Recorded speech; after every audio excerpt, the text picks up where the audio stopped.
Welcome to Us Recap YouTube channel. I hope you enjoy this video and subscribe the channel, and let's start the movie. A crazy emperor who has 3 clones of himself wants to enslave all of humanity and can prevent the destruction of Earth, but because of his ambition and strong ego, he refuses to save people, thus destroying hundreds of galaxies. The young Hall is to answer for this. After spending 150 years in space, she must begin over again with her daughter, who happens to be the same age as her. A young girl, Hall Dornick, says goodbye to her village on the planet Synax, and flies to Trantor to study mathematics with the great scientist Hari Seldon. With one last hug from her family, Hall boards the spaceship and falls asleep, but something goes wrong on the way and the girl opens her eyes before the appointed time. Hall's sadness for home fades as soon as she sees the giant space elevator that will take her down to the surface of Trantor. Looking out the window, Hall doubts her decision. For things are even worse on Trantor than on Synax. The Empire is ruled by 3 clones: Dawn, Day and Dusk, and their rule is not always perfect. As proof of this, we are transported to the Emperor's palace, the Chambers of Day. Upon learning that his personal artist of nearly 70 years of service has allowed himself to read a forbidden book, Day does not hesitate to destroy the old man by staining the fresco crimson. Hall is greeted by Seldon's assistant. The boy takes the guest to his teacher, and there a new shock awaits her. Seldon informs the girl that he is about to be arrested for making predictions the emperors do not like, and the girl is likely to go to prison with him. Visitors from other planets arrive to see the emperors. After the meeting, the older clones tell Dawn that each of the delegations is willing to give up their resources for the Empire to support them. Hall is arrested as soon as she is in her hotel room. The mathematicians are put on trial, and the teacher continues to insist on her prediction, which promises imminent doom for the Empire. After the session, Hall is brought to the Emperor's counselor, and he asks the girl to refute the teacher's theory, but after examining the cube with Seldon's knowledge, she realizes that the old man is right. The mathematicians are sentenced to execution, but at this moment there is a terrorist attack on the station and the space elevator collapses, destroying the Earth beneath it. Realizing that the prophecy comes true, Brother Day abolishes the death penalty and sentences the scientists to exile to the uninhabited planet Terminus, where they must build the foundation, something that will save humanity after the Empire falls. Having sent the culprits to Terminus, the Empire's army searches for those responsible for the terrorist attack, but despite effective methods, they fail to identify the client. Meanwhile, Seldon and his followers are headed for exile, and to avoid wasting time, Hall has an affair with the teacher's assistant, Rach. The flight to Terminus takes the group several years, and all the while they learn new skills that will help them build a strong colony. During another simulation, Hall fires a shot into the charged air and everything around her explodes. Because of the girl's mistake, there is a conflict, but luckily Rach shows up and asks Dornick to go to the teacher's quarters. On Trantor, the search continues for those who destroyed the space elevator. Day invites the representatives of the planets who have come to visit him. Upon learning that the criminals shouted mottos in the dialects of these peoples, Day plans to execute the guests by declaring them guilty. While the middle and younger brothers deal with problems of state, Dusk paints the family mural. Suddenly, the old man nearly falls down the stairs and is saddened to admit that his end is near. Hall learns that one of the girls on the ship is pregnant. Dornick suggests that she keep the embryo in a special vault until better times, but Lowry realizes that there may be no better times, so she decides to leave everything as it is. Brother Dusk descends into the ruined city to assess the damage. The old man visits the monk that Hall saw before he left, and demands that he reveals the truth whether or not Dornick actually saw the end of the Empire. Seldon finds the apprentice in the pool. He philosophizes about their life on the ship, and Hall suddenly begins to think that the old man knows about their affair with Rach. The girl tells her boyfriend this, and she also reveals a secret to him. In fact, she lied at the trial.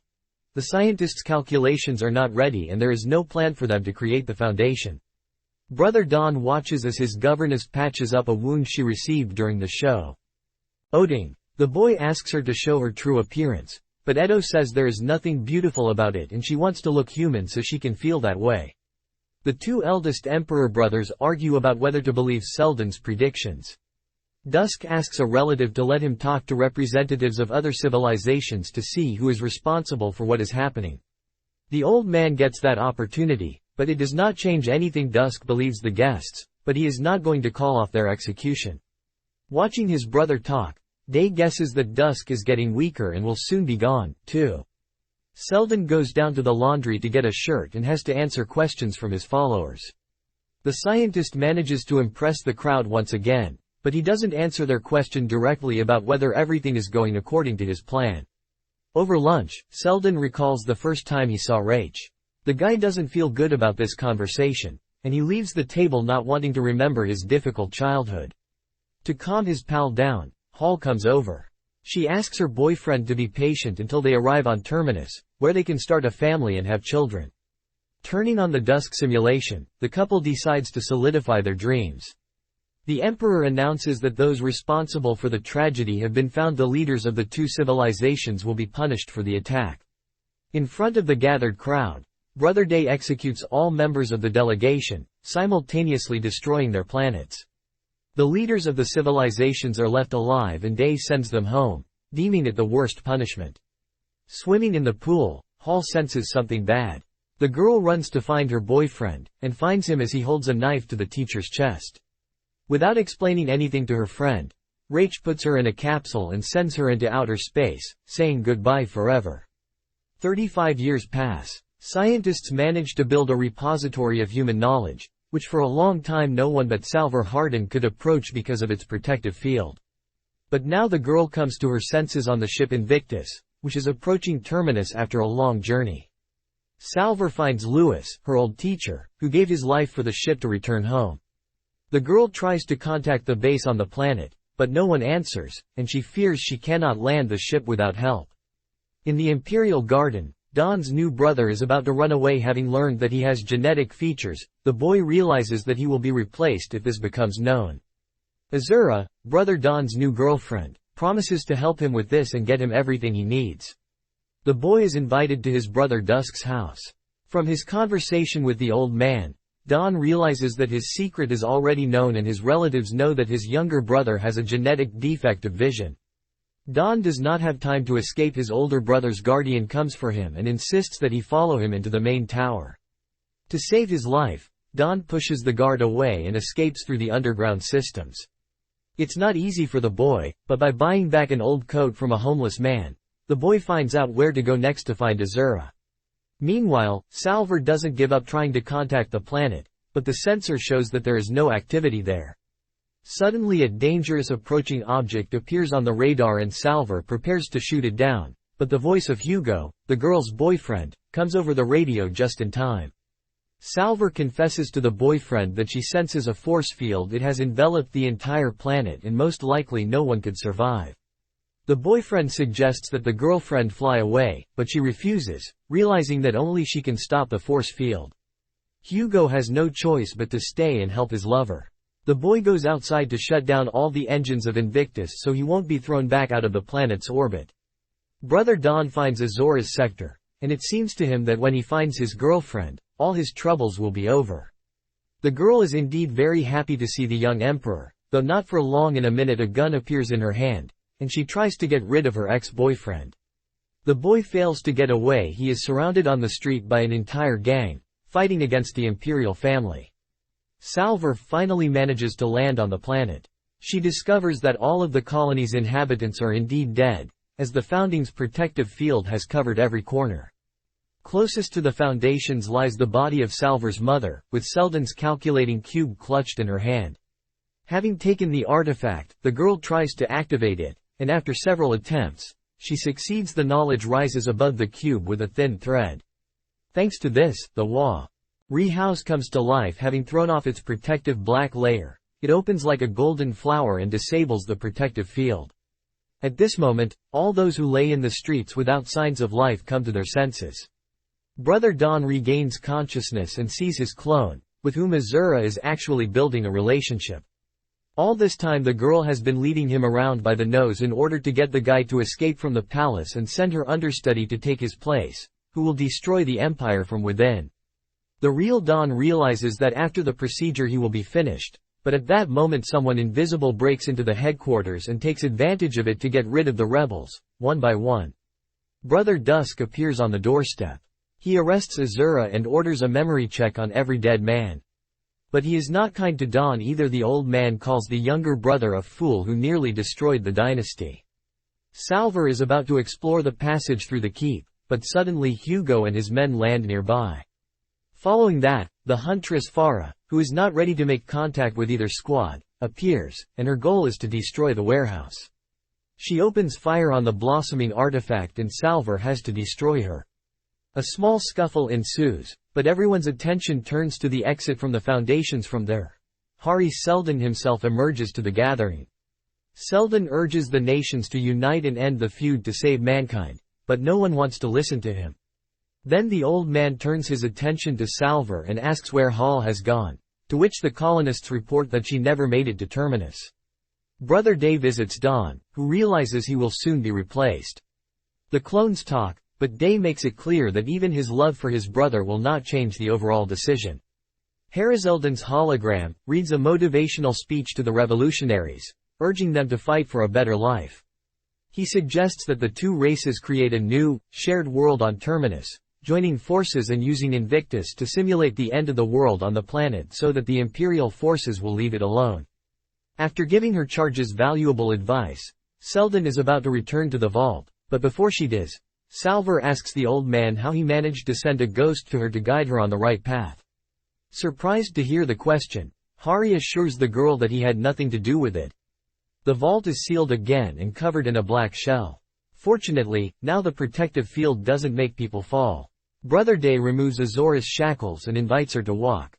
Talking good-naturedly about life, the Emperor finally comes to the point where they have managed to find almost all the people who have passed through the girl's life in one way or another: her relatives, ex-boyfriends, friends, and even just distant acquaintances.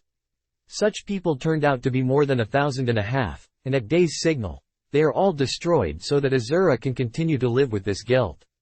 The girl herself is sent to an automatic cell, where she will not see, hear, smell, or even be fed intravenously, so that she can never rejoice again. Salvor apologizes to Rowan for what happened to Farah, but the boy realizes that there was no other option.